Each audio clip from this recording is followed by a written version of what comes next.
Hello नमस्कार दोस्तों, स्वागत है आप सभी का एक बार फिर से मेरे YouTube channel mission MP TET में। तो दोस्तों, मैं सुनील अहिरवार मेरे यूट्यूब चैनल में आप सभी का बहुत बहुत स्वागत करता हूं। तो दोस्तों, आज मैं आप लोगों के लिए एमपी टेट वर्ग 3 शिक्षक पात्रता परीक्षा 2026 के लिए ईवीएस के टॉप 30 क्वेश्चंस लेके आया हूं, जो कि जो आगामी पात्रता परीक्षा है उसके लिए बहुत ही ज़्यादा कारगर साबित होने वाले हैं। तो दोस्तों, क्वेश्चंस को ध्यान से देखिएगा और अंत में वीडियो को लाइक करके शेयर ज़रूर कीजिएगा। तो दोस्तों, चलते हैं पहले क्वेश्चन पर। तो आइए देखते हैं पहला क्वेश्चन है, पृथ्वी की सतह के सबसे निकट वायुमंडलीय परत है। पृथ्वी की सतह के सबसे निकट वायुमंडलीय परत है बताना है। ऑप्शन ए है क्षोभ मंडल, बी है मध्य मंडल, सी है समताप मंडल और डी है स्थल मंडल। तो दोस्तों, मैं आपको बता दूं कि पृथ्वी की सतह के सबसे निकट जो वायुमंडलीय परत है वो होगी आपकी क्षोभ मंडल। तो क्षोभ मंडल जो है पृथ्वी की सतह के सबसे निकट है। तो ऑप्शन नंबर ए हमारा करेक्ट आंसर हो जाएगा। आइए चलते हैं क्वेश्चन नंबर 2 पर। किसी जाति की जनसंख्या को पर्यावरण द्वारा नियंत्रित करने की आलोचनात्मक क्रियाविधि है। किसी जाति की जनसंख्या को पर्यावरण द्वारा नियंत्रित करने की आलोचनात्मक क्रियाविधि है बताना है। ऑप्शन ए है अतिरिक्त को हटाना, ऑप्शन बी है बीमारी फैलाना, ऑप्शन सी है मृत्यु दर को जांचना, ऑप्शन डी है भोजन की आपूर्ति। तो दोस्तों, क्वेश्चन नंबर 2 का जो हमारा करेक्ट आंसर होगा वो हो जाएगा ऑप्शन नंबर डी, भोजन की पूर्ति। किसी जाति की जनसंख्या को पर्यावरण द्वारा नियंत्रित करने की आलोचनात्मक क्रियाविधि जो है भोजन की पूर्ति करना होगी। तो क्वेश्चन नंबर 2 का हमारा डी करेक्ट आंसर हो जाएगा। क्वेश्चन नंबर 3, बाण सागर परियोजना किस नदी से संबंधित है। बाण सागर परियोजना किस नदी से संबंधित है। ऑप्शन ए है नर्मदा, बी है सोन, सी है केन, डी है बेतवा। तो जो बाण सागर परियोजना है वो जो है हमारी सोन नदी से संबंधित है। बी आपका करेक्ट आंसर हो जाएगा क्वेश्चन नंबर 3 का बी। क्वेश्चन नंबर 4 है,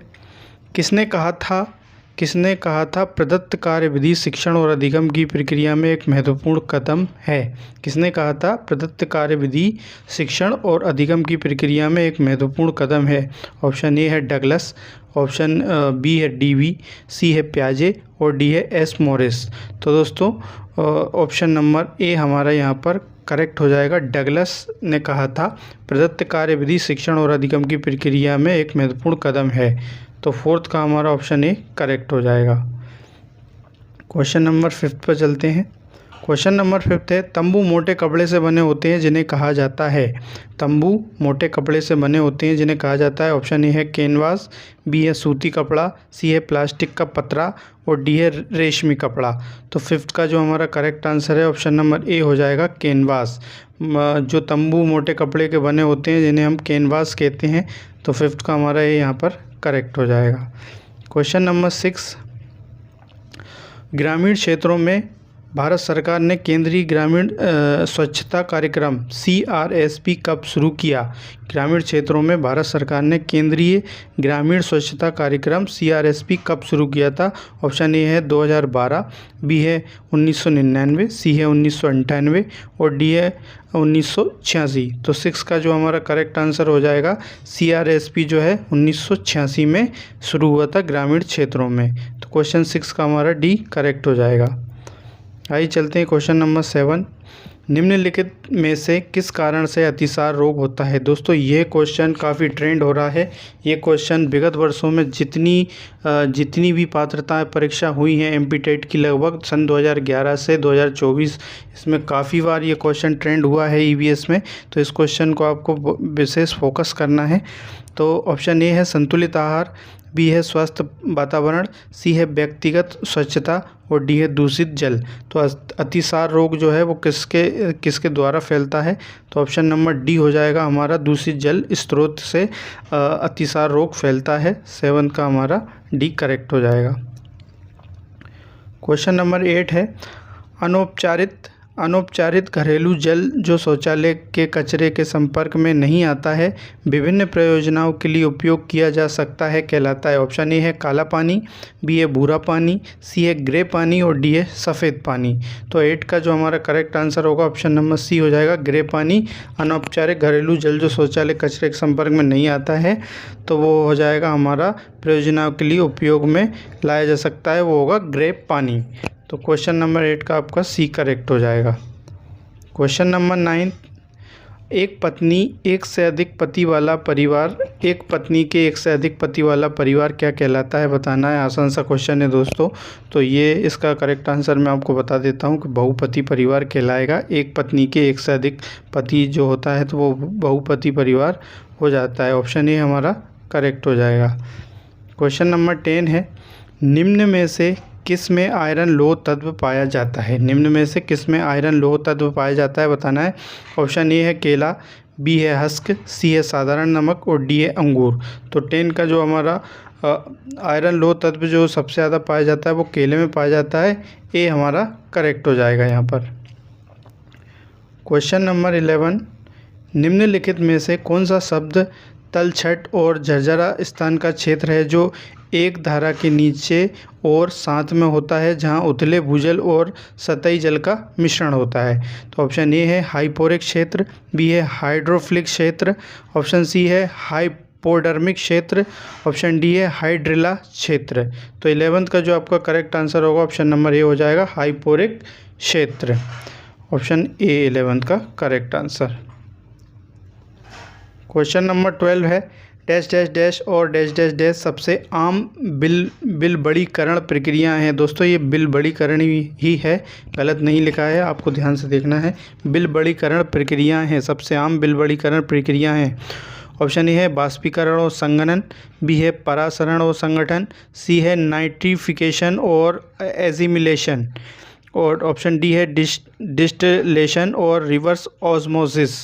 तो 12 का जो हमारा करेक्ट आंसर होगा ऑप्शन नंबर डी हो जाएगा, डिस्टिलेशंस और रिवर्स ऑस्मोसिस। तो फर्स्ट वाले में आएगा डिस्टिलेशंस और सेकंड ऑप्शन में आएगा रिवर्स ऑस्मोसिस। तो डी हमारा करेक्ट हो जाएगा 12 का। क्वेश्चन नंबर 13, ग्रह और उनके चंद्रमाओं की संख्या की गलत जोड़ी की पहचान करें। ग्रह और उनके चंद्रमाओं की संख्या की गलत जोड़ी की पहचान करना है। तो ऑप्शन ए है बुध 0, बी है शुक्र 0, सी है मंगल 10 और डी है यूरेनस 27। तो दोस्तों 13 का जो हमारा करेक्ट आंसर है ऑप्शन नंबर सी हो जाएगा, मंगल 10। मंगल के ये गलत जोड़ी है, बाकी सारी हमारी करेक्ट हो जाएंगी। ये गलत है, ये भी सही है और ये भी सही है। तो सी 13 का करेक्ट आंसर हो जाएगा। क्वेश्चन नंबर 14, किस ग्रह को लाल ग्रह के नाम से भी जाना जाता है? आसान सा क्वेश्चन है दोस्तों। तो यहाँ पर आपको बता दूँ, मंगल ग्रह को लाल ग्रह के नाम से भी जाना जाता है। तो 14 का हमारा बी करेक्ट आंसर हो जाएगा। आइए चलते हैं क्वेश्चन नंबर 15, निम्नलिखित में से कौन सी गैस इसरो द्वारा विकसित स्क्रीम जेट ईंधन द्वारा ईंधन के रूप में उपयोग की जाती है? निम्नलिखित में से कौन सी गैस इसरो द्वारा विकसित स्क्रीम जेट ईंधन इंजन द्वारा ईंधन के रूप में उपयोग की जाती है? ऑप्शन ए है नाइट्रोजन, बी है हीलियम, सी है हाइड्रोजन और डी है ओजोन। तो 15 का जो हमारा करेक्ट आंसर होगा ऑप्शन नंबर सी हो जाएगा, हाइड्रोजन गैस जो है इसरो द्वारा विकसित स्क्रीम जेट ईंधन के रूप में उपयोग की जाती है। ऑप्शन सी हमारा करेक्ट हो जाएगा यहाँ पर। क्वेश्चन नंबर 16 है, निम्नलिखित में से कौन भाभा परमाणु अनुसंधान केंद्र BARC के वर्तमान निदेशक है? ऑप्शन ए है डॉक्टर अजीत कुमार मोहंती, बी है डॉक्टर रामशेखर लोहिया, सी है डॉक्टर सुजीत महापात्र और डी है DR अभिजीत जान। तो क्वेश्चन नंबर 16 का जो हमारा करेक्ट आंसर हो जाएगा, परमाणु भाभा अनुसंधान केंद्र के वर्तमान निदेशक जो हैं वो हो जाएंगे आपके डॉक्टर अजीत कुमार मोहंती। तो 16 का ए हमारा करेक्ट आंसर हो जाएगा। क्वेश्चन नंबर 17, कृष्णा राजसागर बांध किस नदी पर बना है? कृष्णा राजसागर बांध किस नदी पर बना है? ऑप्शन ए है कृष्णा, बी है महानदी, सी है गोदावरी और डी है कावेरी। तो क्वेश्चन नंबर 17 का जो आपका करेक्ट आंसर हो जाएगा ऑप्शन नंबर डी हो जाएगा, कावेरी। कृष्णा राजसागर बांध जो है कावेरी नदी पर बना है। तो डी हमारा करेक्ट आंसर। आइए चलते हैं क्वेश्चन नंबर 18। आसान सा क्वेश्चन है दोस्तों ये भी। अंतर्राष्ट्रीय योग दिवस 2021 का विषय क्या था? अंतर्राष्ट्रीय योग दिवस 2021 का विषय क्या था बताना है। ऑप्शन ए है योग फॉर हेल्थ, बी है योग फॉर वेलनेस, सी है योग फॉर लॉन्ग लाइफ और डी है योग फॉर कामनेस। क्वेश्चन नंबर 18 का जो हमारा करेक्ट आंसर होगा ऑप्शन नंबर बी हो जाएगा। अंतर्राष्ट्रीय योग दिवस 2021 का विषय जो था योग फॉर वेलनेस था, तो बी आपका करेक्ट हो जाएगा। क्वेश्चन नंबर 19, उगादि किस राज्य में नए साल का त्यौहार है? उगादि किस राज्य में नए साल का त्यौहार है बताना है। ऑप्शन ए है उत्तर प्रदेश, बी है नागालैंड, सी है आंध्र प्रदेश और डी है मिज़ोरम। तो 19 का जो हमारा करेक्ट आंसर होगा ऑप्शन नंबर सी हो जाएगा। उगादि जो है आंध्र प्रदेश राज्य में नए साल का त्यौहार है, तो सी हमारा करेक्ट आंसर। क्वेश्चन नंबर 20, निम्नलिखित में से क्या 21 सितंबर को मनाया जाता है? तो 21 सितंबर को क्या मनाया जाता है? ऑप्शन ए है विश्व एड्स दिवस, बी है विश्व पर्यटक दिवस, सी है अंतर्राष्ट्रीय शांति दिवस और डी है विश्व दुग्ध दिवस। तो दोस्तों 21 सितंबर को जो है वो मनाया जाता है आपका अंतर्राष्ट्रीय शांति दिवस, तो सी हमारा करेक्ट आंसर हो जाएगा। क्वेश्चन नंबर 21, निम्नलिखित में से किस 2022 T20 विश्व कप में मैन ऑफ द टूर्नामेंट चुना गया था? ये किसको लिखा है, किस हो गया है, गलत टाइपिंग हो गई है। निम्नलिखित में से किसको 2022 T20 विश्व कप में मैन ऑफ द टूर्नामेंट चुना गया था? ऑप्शन ए है बेन स्टोक्स, बी है सैम करन, सी है विराट कोहली और डी है सूर्य कुमार यादव। तो दोस्तों आपको बता दूं 2022 में जो T20 विश्व कप हुआ था उसमें मैन ऑफ द टूर्नामेंट जिसे चुना गया था वो हो जाएंगे आपके सैम करन जी। सैम करन जो कि इंग्लैंड के ऑलराउंडर क्रिकेटर हैं। तो 21 का जो हमारा बी करेक्ट आंसर हो जाएगा।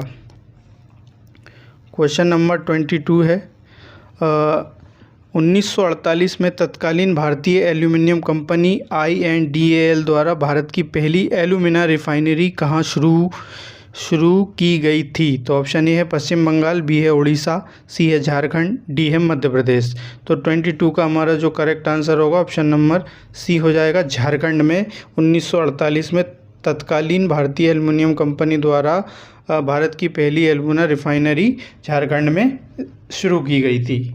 तो दोस्तों क्वेश्चन नंबर 23 पर चलते हैं। क्वेश्चन नंबर 23 है शैक्षिक दौरे को निम्नलिखित में से कौन सी विशेषता उन छात्रों के लिए फ़ायदेमंद है जो कम भाग्यशाली हैं और जिन्हें यात्रा करने का अवसर नहीं मिलता है? तो ऑप्शन ए है हमारा जिज्ञासा और बी है एक्सपोजर, सी है सामाजिकरण, डी है सुदृढ़ीकरण। तो 23 का जो हमारा करेक्ट आंसर होगा ऑप्शन नंबर बी हो जाएगा एक्सपोजर। बी 23 का करेक्ट आंसर। क्वेश्चन नंबर 24 है चूंकि अलग अलग समूह परियोजना में अपना योगदान देने की जिम्मेदारी लेते हैं इसलिए परियोजना पद्धति का परिणाम होता है। ऑप्शन ए है जीवन बदलने वाला अनुभव, बी है नाटकीय अनुभव, सी है सामाजिक अनुभव और डी है गलतियाँ। तो 24 का जो हमारा करेक्ट आंसर होगा ऑप्शन नंबर सी हो जाएगा सामाजिक लाभ, करेक्ट हो जाएगा। क्वेश्चन नंबर 25 है वायुमंडल में निम्नलिखित में से किस पदार्थ की उपस्थिति के कारण सामान्य वर्षा थोड़ी अम्लीय होती है? वायुमंडल में निम्नलिखित में से किस पदार्थ की उपस्थिति के कारण सामान्य वर्षा थोड़ी अम्लीय होती है? ऑप्शन ए है ऑक्सीजन, बी है नाइट्रोजन, सी है ऑर्गन और डी है कार्बन डाइऑक्साइड। तो 25 का जो हमारा करेक्ट आंसर होगा ऑप्शन नंबर डी हो जाएगा। कार्बन डाइऑक्साइड के कारण सामान्य वर्षा थोड़ी अम्लीय होती है, तो डी आपका करेक्ट आंसर हो जाएगा। क्वेश्चन नंबर 26 है ऊंचाई बढ़ने के साथ तापमान में कभी वायुमंडल की किन परतों में होती है? शायद कुछ मिसप्रिंट हुआ है यहाँ पर। ऊंचाई बढ़ने के साथ तापमान में कमी वायुमंडल की किन परतों में होती है? ऑप्शन ए है समताप मंडल और तापमंडल, बी है क्षोभ मंडल और तापमंडल, सी है समताप मंडल और क्षोभ मंडल, डी है मध्य मंडल और क्षोभ मंडल। तो 26 का जो हमारा करेक्ट आंसर होगा ऑप्शन नंबर डी हो जाएगा। मध्य मंडल और क्षोभ मंडल जो है ऊंचाई बढ़ने के साथ साथ तापमान में कमी वायुमंडल की परतों में इन दोनों में होती है, मध्य मंडल और क्षोभ मंडल में। तो डी हमारा करेक्ट आंसर हो जाएगा। क्वेश्चन नंबर 27 है, निम्नलिखित में से कौन सा प्लास्टिक गर्म करने पर आसानी से विकृत हो जाता है और आसानी से मुड़ा जा सकता है? निम्नलिखित में से कौन सा प्लास्टिक गर्म करने पर आसानी से विकृत हो जाता है और आसानी से मुड़ा जा सकता है? ऑप्शन ए है पीवीसी, ऑप्शन बी है बेकलाइट, सी है इपोक्सी रेसिन और डी है पोलियामाइडस। तो 27 का जो हमारा करेक्ट आंसर होगा ऑप्शन नंबर ए हो जाएगा। पीवीसी जो है आसानी से मोड़ा जा सकता है और विकृत भी किया जा सकता है। ऑप्शन ए यहाँ पर करेक्ट आंसर हो जाएगा। क्वेश्चन नंबर 28 है, एरिक फोसेट और रीजनाल्ड गिब्सन ने पॉलीथीन की खोज कब की थी? एरिक फोसेट और रीजनाल्ड गिब्सन ने पॉलीथीन की खोज कब की थी बताना है। ऑप्शन ए है 1928, ऑप्शन बी है 1922, ऑप्शन सी है 1933 और ऑप्शन डी है 1935। तो इन दोनों ने गिब्सन ने जो पॉलीथीन की खोज जो हुई थी वो हुई थी आपकी 1933 में। तो सी हमारा करेक्ट आंसर हो जाएगा। क्वेश्चन नंबर 29 है, कक्षा में समूह अधिगम के प्रबंधन के सिद्धांतों के अनुसार समूह के आकार की सीमा होनी चाहिए। ऑप्शन ए है 8 से 10 छात्र, ऑप्शन बी है 4 से 6 छात्र, ऑप्शन सी है 15 से 20 छात्र, ऑप्शन डी है 30 से 40 छात्र। तो कक्षा में समूह अधिगम के प्रबंधन के सिद्धांतों के अनुसार समूह की आकार सीमा होना चाहिए, वो होना चाहिए आपकी 4 से 6 छात्र। तो बी आपका करेक्ट आंसर हो जाएगा। आइए चलते हैं क्वेश्चन नंबर 30, आज का लास्ट क्वेश्चन दोस्तों। निम्नलिखित में से कौन सा विशेष रूप से मेटा संज्ञानात्मक दक्षता के अंतर्गत आता है? निम्नलिखित में से कौन सा विशेष रूप से मेटा संज्ञानात्मक दक्षता के अंतर्गत आता है? ऑप्शन ए है समस्या समाधान, बी है आलोचनात्मक चिंतन, सी है स्वमीमांसा, ऑप्शन डी है प्रश्नों की रचना। तो डी का हमारा जो करेक्ट आंसर होगा ऑप्शन नंबर सी हो जाएगा। स्वमीमांसा जो है विशेष रूप से मेटा संज्ञानात्मक दक्षता के अंतर्गत आता है। तो वीडियो कैसी लगी दोस्तों कमेंट करके ज़रूर बताएं, और अगर चैनल पर नए हैं तो चैनल को सब्सक्राइब ज़रूर कर लें ताकि हमारी लेटेस्ट वीडियो सबसे पहले आप तक पहुंचे। और चैनल को सब्सक्राइब करके बेल आइकन का बटन दबाना बिल्कुल भी ना भूलें। कमेंट करके ज़रूर बताएं और वीडियो को लाइक करें, शेयर करें। और जो भी पात्रता परीक्षा की तैयारी कर रहे हैं एमपी टेट की, उनके लिए शुभकामनाएं। अभी से 2 से 3 महीने बचे हैं। तो इसी के साथ जय हिंद, जय भारत, वंदे मातरम दोस्तों।